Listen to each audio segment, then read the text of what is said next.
아, 오늘 말씀은 이제 창세기 21장에 있는 말씀인데, 그 소돔과 고모라 그리고 또 롯의 그 가족의 이야기 이후로 또 어떤 이야기들이 있었냐면, 이 아브라함이 그 어디 또 이사를 갔습니다. 20장에 보면 네게부 땅, 그러니까 네게부 땅은 그 애굽으로 가는 길목이에요. 이 네게부만 넘어가면 이제 애굽으로 바로 가는 그런 곳입니다. 그러니까 그 가나안의 맨 마지막 남쪽이죠. 거기에 이제 살 때 이 아브라함이 또 자기 아내를 여동생이다 한 거야. 그래서 거기에 있는 아비멜렉이라는 사람이 그 사라를 데리고 간 겁니다. 그래서 또 그 꿈에 나타나 가지고 하나님이 사라를 안 보내면 그 저주할 것이다 이렇게 하신 거예요. 그러니까 이 애굽에서도 그렇고 또 이 가나안 땅에서도 그렇고, 여기 여자분이 세 분 계신데, 네 분, 형님까지. 이 남편이 자기를 동생을 속이고 다른 남자한테 보낸다고 생각해 보세요. 한 번, 그래, 한 번 내가 넘어가 준다. 두 번째, 이거 어떻게 생각하십니까? 잡아 족쳐야 되는 거 아닙니까? 이거 그렇잖아요. 자, 그러면 이런 상황 속에서 참 요즘 시대 같으면 바로 이혼 대상이죠. 쫓겨나죠, 바로. 쫓겨나지 않고 살고 있다가 이 사라에게 아들이 생긴 겁니다. 아마 제가 이제 사라 입장이면 이놈의 이 하여튼 뭐 입에 담을 수 없는 그런 욕들을 할 수도 있었을 테고, 어떻게 해버릴까 이렇게 하다가 애가 생긴 거예요.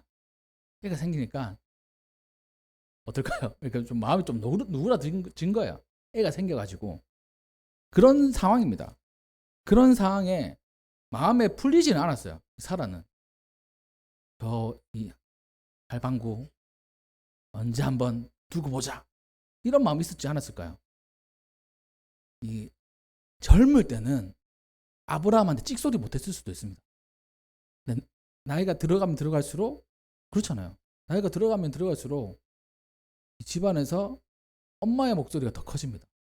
저희 아내도 결혼 처음에는 저한테 찍소리도 못했어요. 실제로.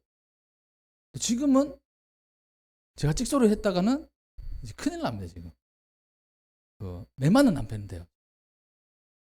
저는 아내를 그 뭐라 그러지, 그 장난식으로도 때리는 흉내를 내지 않습니다. 근데 저희 아내는 잘 때립니다. 저를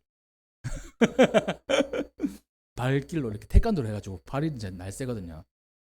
발길로도 차기도 하고 뭐 그렇게 아프지는 않아요. 근데 아마 세게 풀스윙 하면 아플 것 같아요. 장난인데, 하여튼 그 집안에서 여자의 권위가 그러니까 나이가 들면 들수록 더 올라가요. 보통 그렇습니다. 지금 그 우리가 잘 알다시피 이삭이 21장에 예 21장에 태어났잖아요. 그러면 아브라함이 100살, 사라는 90살. 그러니까 그 어떻게 보면 집안의 서열이 완전 차이 난 겁니다. 서열 1위 사라, 서열 2위 이삭, 서열 196위 아브라함, 뭐 이렇게 되는 거예요. 뭐 그렇게 되는 겁니다. 그런 상황인 거예요. 자, 그렇게 이제 생각을 하다가 이제 그 오늘 본문 말씀에 있는 21장에 어떤 내용이 있냐면, 이 하갈과 이스마엘이 있어요. 그 이스마엘이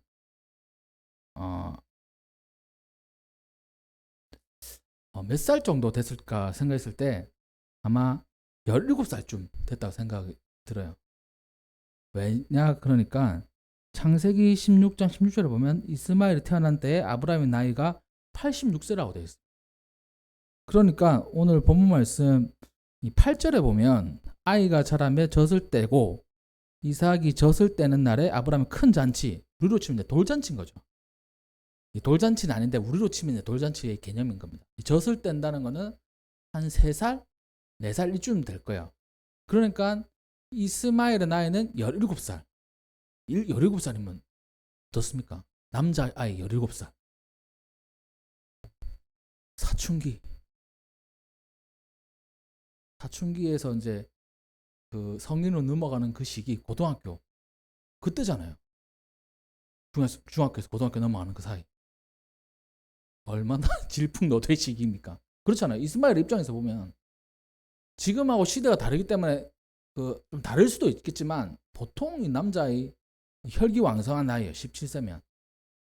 그러니까 이삭이 태어나기 전까지는 유력한 상속자입니다.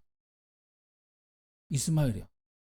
이때 당시에 아브라함이 진짜 부여자였어요. 우리가 뭐 재산이 얼마 있는지는 정확하게 기록되어 있지 않지만 세 나라하고도 겨룰 정도였으니까 얼마나 대단했겠습니까? 그리고 그 재산을 떼가지고 그 조카를 분가시켰어요. 그래도 부자인 거예요. 하나님 복을 주셔가지고. 거기에 외동아들입니다. 사실.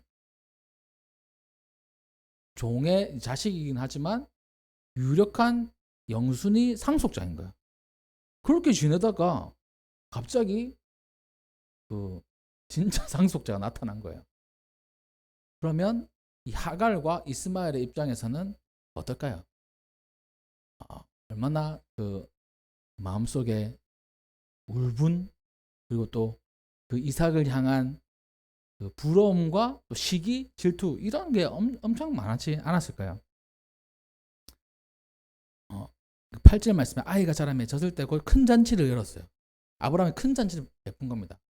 젖을 떼고 이제 뭐 밥을 먹고 이유식을 했는지 정확하게 모르겠지만 그 3살, 4살 때쯤에 큰 잔치를 베풀었어요. 그걸 보고 이스마엘이 뭐라고 했을까요? 엄마, 내가 젖 뗐을 때도 아버지라 불렀는지 모르겠습니다. 아버지가 큰 잔치 열어줬어? 이렇게 물어보지 않았을까요? 돌잔치 사진 보면서 돌잔치 사진이네. 우리도 돌잔치 사진들이 있나? 돌잔치 사진 동생들의 사진들이 그러니까 우리 막내는 사진들을 보면 막내가 태어나기 전에 둘이 찍은 게 있잖아요. 나는 왜 어디 갔어? 이렇게 물어봐요. 나는 왜 없어? 형하고 누나만 좋은데 놀러 갔네? 뭐 이렇게 된 거야. 그러니까 뭐 사진을 보고 자기가 없으면 서운하죠. 형제들 다 돌잔치 했는데 막내라고 돌잔치 안 했다고 하면 커서 좀 서운하지 않겠습니까? 막 그렇잖아요. 그러니까 이스마엘 이렇게 물어볼 수도 있는 거야. 엄마, 진짜 이삭이 하는 것처럼 나도 잔치 베풀었어? 잔치 열었어? 엄마는 뭐라 대답했는지 모르겠습니다. 아니 우리는 그 정도가 아니야 이렇게 했는지도 모르겠어요. 우리는 종의 집안이라서 잔치 안 열었어 이렇게 말했는지 모르겠습니다. 아니 잔치까지 안 열었다 그러면 이스마엘은 이 세상의 그 쓴맛을 느낀 거죠. 오늘 우리 첫째 아이가 이제 좀 학원 마치고 이제 늦게 와가지고 힘도 들고 춥기도 춥고 인생의 쓴맛을 느끼는 것 같아요. 이렇게 얘기하더라고요. 오는 길에 야 이게 무슨 인생의 쓴맛이고 좋은 거지. 학원 다니고 뭐 춥고 그래도 우리 집에 가면 따시고 따뜻한 옷도 입고 쓴맛을 느끼는 겁니다. 인생에 조그만 애들도. 그러니까 이스마엘도 쓴맛을 느끼지 않았을까? 또 하갈도 그렇지 않았을까? 그러니까 이 이스마엘의 입장에서 하갈의 입장에서 이삭이 눈에 가신 거예요. 근데 한때 딱 보니까 9절 말씀에 사라가 보니까 아브라함의 아들 애굽인의 하갈의 아들이 이삭을 놀리는지라. 이스마엘이 이삭을 놀리는 거예요. 이 놀리다라는 단어는 그 멸시하다 그리고 또 핍박하다는 단어까지도 있습니다. 좀 더 깊게 나가면 그러니까 핍박까지 했다. 사라가 보기에는 심하게 한 거예요. 심하게 놀린 거예요. 그냥 큰 형이 작은 동생을 장난치는 게 아니라 보기에 심한 겁니다. 짜증이 나는 거예요. 감히 이 종의 자식이 주인집에 이 도련님을 이렇게 해, 막 이런 마음이 들었을 수도 있겠죠. 그래서 아브라함에게 얘기합니다. 10절 말씀 보니까 아브라함에게 이르되 이 여종과 그 아들을 내쫓으라. 강하게 나가죠. 이 종의 아들은 내 아들 이삭과 함께 기업을 얻지 못하리라. 아브라함이 뭐랍니까? 안 된다 이렇게 말 못해요. 이제는 그런 상황이 아닌 겁니다. 이제 이해하시겠죠? 아브라함 안 돼. 얘도 내 아들이야 이렇게 말 못해요. 사라한테 잘못한 게 너무 많으니까. 서열 199위하고 서열 1위하고는 하늘과 땅 차이잖아요. 그래서 걱정만 하는 겁니다. 어떡하지? 그의 아들로 말미암아 그의 아들 이스마엘도 자기 아들들을 생각하는 거예요. 근데 근심이 되었지만 딱 강하게 안 된다고 말 못한 겁니다. 서열 1위의 말을 절대 결코 거절할 수가 없는 거예요. 그러니까 끙끙 앓고 있는 거죠. 그때 하나님께서 아브라함에게 말씀하십니다. 내 여종으로 말미암아 근심하지 말아라. 사라가 내게 이런 말을 다 들으라. 이삭에게서 나는 자를 내 씨라 부를 것이다. 그러니까 저 아이도 네 씨지만 진짜 네 족보에 들어갈 사람은 이삭이다 라고 말씀하시면서 아내의 말을 들어라 이렇게 말씀을 하나님께서 해주십니다. 그러니까 어떻게 보면 아브라함 입장에서 또 마음이 편했을 수도 있어요. 하나님께서 이렇게 말씀해 주시니까 그대로 하면 되잖아요. 그래서 그 아이 하갈과 그 이스마엘을 내보내기로 결정합니다. 하나님께서는 그 여종의 아들 그 이스마엘도 지켜주신다고 약속을 하셨어요. 13절 여종의 아들도 내 신이 내가 그러한 민족을 이루게 하리라 이렇게 하신 거예요. 그 말씀을 듣자마자 14절 아브라함이 아침 일찍 일어나서, 그러니까 아침 일찍 일어났다는 거는 아이하고 작별 인사하고 또 추억을 되새기고 그리고 또 뭐 이별 여행을 하고 뭐 이런 게 아니라 바로 아침 일어나자마자 그래서 떡과 물 한 가죽 부대를 가져다가 하갈에게 메어줍니다. 그리고 내보내는 거야. 쫓아내는 거야. 이 떡을 얼마나 준지 모르겠지만 이 한 여인과 그냥 그 사춘기 아이가 나를 정도면 뭐 얼마 주지 않았겠죠. 좀 무심하기도 무심해요. 제가 아브라함을 바라봤을 때 아니 양의 한 떼를 주기도 하고 종들도 같이 끼워주고 저쪽 가서 살아라 롯을 보낸 것처럼 이렇게 하면 얼마나 좋습니까? 그러면 보기 좋잖아요. 근데 아브라함도 얄짤 없어요. 참 아브라함 믿음의 조상이라고 하잖아요. 우리가 볼 때 그냥 인간적으로 보면 진짜 이상한 사람이에요. 사실 왜 이 사람이 믿음의 조상이 되는지 모르겠어요. 인간적으로 볼 때 하나님 볼 때는 이 사람이 믿음의 조상인가. 성경이 참 신기해요. 그러고 보면 이상한데 하나님 사랑하셔. 세상적으로 볼 때 진짜 이상한 사람이잖아요. 아내를 2번이나 팔아넘기고 조카를 엄청 사랑하는 그런 마음도 있기도 하고, 그래도 자기 자식이고 자기의 이제 아내 첩인데 돈 한 좀 안 지어주고 그냥 쫓아내 보낸다. 이상한 사람입니다 사실. 근데 아브라함의 입장에서 변호를 한다면 아브라함이 하는 말씀을 귀신같이 믿잖아요. 이제 귀신같이 믿는다고 해서 좀 이게 목사가 할 말은 아니지만 진짜 완전히 믿잖아요. 아들까지 주셨는 마당에 이제 하나님이 하신 말씀을 무조건 믿는 거예요. 하나님이 이 아이를 통해 가지고 큰 민족을 이루게 하시겠다. 그 말씀 한마디 믿은 겁니다. 자기가 많이 챙겨준다고 해서 민족이 더 크게 되는 게 아니고 자기가 안 챙겨준다고 해서 민족이 안 되는 게 아니라는 거를 이 사람이 믿은 거예요. 인간적으로 볼 때는 진짜 꽝인 남자 가장인데 하나님 입장에서는 하나님 말씀을 너무나 잘 믿는 사람인 겁니다. 그 이후에 보면 이삭을 번제로 드리려 하잖아요. 그대로 하잖아요. 그러니까 믿음의 조상이 되기 위해서 가장 중요한 거는 하나님 말씀을 찰떡같이 믿는 거예요. 그대로 믿는 거예요. 그래서 믿음의 조상이 된 겁니다. 아무튼 아브라함이 참 인간적으로 뭣도 없고 이상한 아브라함이 이 하갈과 이스마엘을 내쫓았습니다. 브엘세바 광야에서 방황을 했어요. 어디로 갈지도 모르는 거예요. 길도 몰라요. 어디로 가서 정착해야 되겠다 이런 계획도 없습니다. 자기가 그냥 버려진 거예요. 물이 다 떨어졌습니다. 그 자식을 관목 덤불 아래 두고, 그러니까 그 아이 자기 이스마엘을 관목 덤불이라면 뭐 가시 덤불 같은 그 아래 약간의 그늘이 있는 그곳에 이제 눕힌 거예요. 탈진한 상태겠죠. 그 아들도 이제 죽겠구나.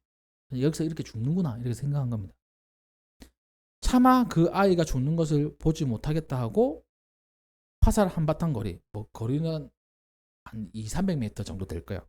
그 거리를 떨어져서 소리 내어서 웁니다. 그냥 그 아이를 보면서 우는 거예요. 죽어가는 아이를 가까이서 볼 수 없기 때문에 멀리 떨어져서 죽어가는 걸 보고 자기도 죽겠다는 생각을 한 겁니다. 막 우는 거예요. 얼마나 그 기구한 운명입니까? 이 하갈의 모습을 보면 애굽에서 종으로 이렇게 지내다가 어떻게 종이 된지 모르겠어요. 처음부터 종이었는지 아니면 팔려서 종이 됐는지 모르겠지만 애굽에서 종살이를 하다가 아브라함 가정이 애굽에 있다가 그 이집트의 왕으로부터 지참금을 받았을 때, 아브라함이 받았을 때 그 속에 아마 있었던 것 같아요. 이 여종이 하갈이. 그래서 이제 이집트 사람이었다가 아브라함의 소유가 되어가지고 가나안 땅에 온 겁니다. 열심히 일했어요. 자기가 있는 그 자리에서 열심히 일했어요. 열심히 일을 했는데 자기의 뭐 인생은 뭐 똑같죠. 뭐 여종으로 살아가는 겁니다. 근데 주인 마님의 눈에 잘 보인 거예요. 열심히 일하네, 착하네. 그래서 뭐 어떻게 설명하지 못해요. 성은을 입은 거예요. 주인 남편에 또 아기가 생겼죠. 그러고 보니까 이제 어깨가 펴지기 시작하는 겁니다. 이렇게 가다가는 내가 저 주인마님의 자리를 차지할 수도 있겠구나. 그런 마음 들지 않았을까요? 나이가 이제 80, 90이 되는 할머니, 나는 젊고 또 아들도 가지고. 우리가 그 사극 드라마 보면 우리 정서하고도 아마 맞을 것 같아요. 사극 드라마 보면 마님보다 아이를 낳은 첩이 더 큰데 땡땡 치잖아요. 그런 것처럼 아마 하갈도 그런 마음이 있지 않았나 살며시 이제 추측을 해봅니다. 그러다 한번 쫓겨나기도 하고 매질도 당하기도 하고 그래서 웅크리고 있는데 마음속에는 이제 칼을 품고 있는 거죠. 그래, 아브라함이 돌아가시고 사라도 죽으면 100살이니까 얼마 안 살아. 그 모든 소유는 우리 아들 이스마엘 거구나. 그러면 나는 이스마엘의 엄마니까 더 떵떵거리 살겠구나. 이런 계산들을 하지 않았을까요? 아주 그럴듯한 계획이지 않습니까? 상상하면 그렇습니다. 근데 눈을 딱 떠보니까 광야예요. 물도 다 떨어졌어요. 상속자라고 굳게 믿고 있었던 아들은 죽어가고 있어요. 울 수밖에 없어요. 울다가 죽는 거예요. 죽구나. 하염없이 우는 겁니다. 한 여자의 인생 참 기구하고도 또 슬프죠. 이 하갈의 인생이 그런 인생인 겁니다. 종에서부터 시작해서 주인집 주인을 차지하려고 했던 그런 마음도 있었는지 모르겠지만 그렇게까지 거의 도달하는 찰나에 바로 주저앉아버려요. 죽음까지 내몰린 겁니다. 다 울고 있었어요. 아들도. 그러자 하나님이 이렇게 말씀하십니다. 17절 말씀. 하나님이 그 어린 아이의 소리를 들으셨으므로 하나님의 사자가 하늘에서부터 하갈을 불러 이르시되. 자, 여기서 보면 신기하게도 하나님이 하갈의 울음소리 들은 게 아니고 이스마엘의 울음소리를 들으셨어요. 왜 그러셨을까요? 그러니까 하갈이 더 슬프게 울었을 거잖아요. 그 이스마엘은 그냥 죽어갑니다. 죽어가면서 우는 거예요. 그러니까 하나님은 이스마엘, 그러니까 하갈이 아니라 이스마엘의 소리를 들으신 거예요. 그러니까 하나님께서는 하갈도 중요하게 여기시지만 이 아브라함의 씨인 그 이스마엘을 통해서 한 민족을 이루시는 큰 꿈을 또 가지고 계셨잖아요. 그러니까 그 이스마엘에게 어떻게 보면 초점이 맞춰져 계셨던 것 같아요. 그러니까 이스마엘의 소리를 듣고 하갈에게 가시잖아요. 하갈의 소리를 듣고 하갈에 가신 게 아니고 이스마엘의 소리를 듣고 하갈에게 가서 말씀을 하시는 겁니다. 하갈아, 무슨 일이냐? 두려워하지 말라. 하나님이 저기 있는 아이의 소리를 들으셨다. 네 소리 들은 게 아니고 아이의 소리를 들으셨다. 그러니까 아이를 크게 번성하게 할 것이라는 하나님의 그 계획이 그 안에 담겨져 있는 겁니다. 그래서 네가 할 것이 있다. 무엇이냐? 일어나라. 그리고 아이를 일으켜라. 내 손으로 붙들어라. 그가 큰 민족을 이루게 하리라. 이렇게 말씀하셨어요.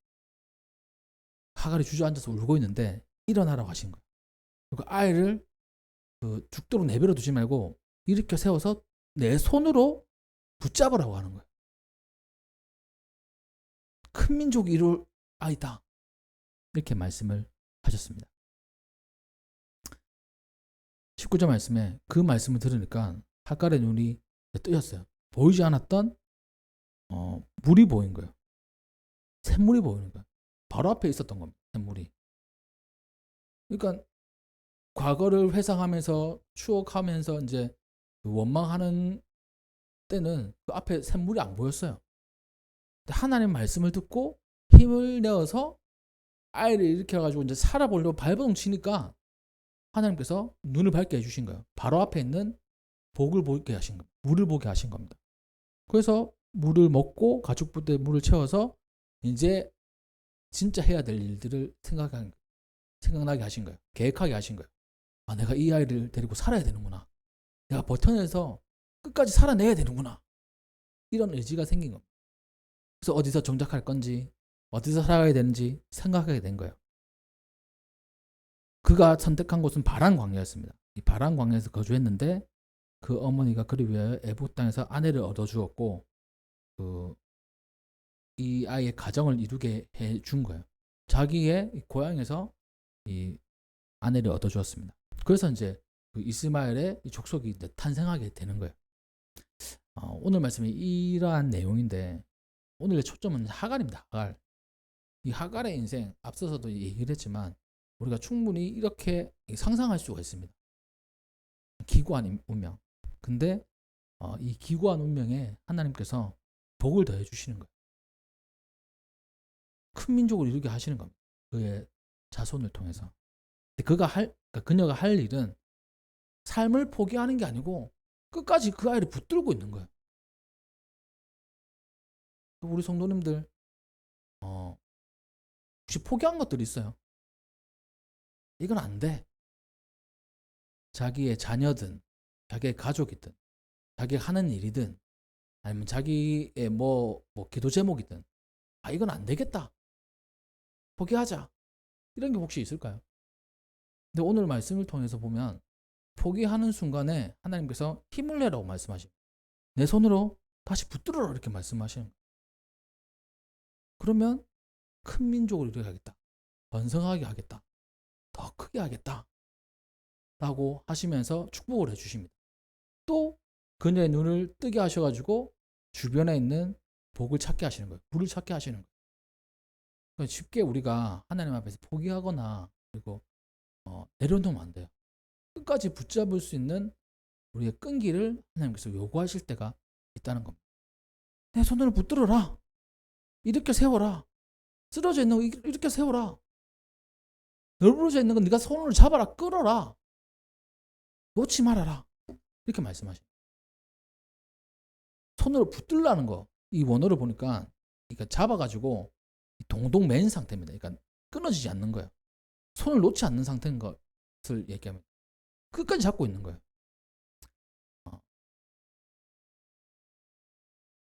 제가 이제 운동을 하러 다니는데 운동을 하면 팔목을 보호하는 그 보호대가 있어요. 그러니까 막 매는 게 있어요. 그리고 또 이게 이게 벤치프레스 하시는 분들 있잖아요. 저는 이제 초짜라 가지고 그런 거 못 하는데 기구 같은 걸로 하는데 하시는 분들은 이걸 놓칠 수가 있기 때문에 이 벤치 이 봉하고 손하고 이렇게 연결해 놔요. 잘 안 놓칠 수 있도록 안 다치게. 그러니까 딱 연결시키는 겁니다. 그런 것처럼 그 아이의 손을 붙들라는 거는 놓지 말라는 거예요. 그러니까 포기했던 거 다시 붙잡으라는 겁니다. 내가 그냥 내려놨던 거, 그냥 절로 쳐버렸던 거, 그냥 죽어가는 것만 이제 보는 거 다시 붙잡으라는 거예요. 혹시 그런 게 있을까요? 우리 성도님들 삶 가운데 하나님께서는 다시 붙잡으라고 말씀하십니다. 다시 힘을 내어서 일으켜 세우라고 말씀하신 거예요.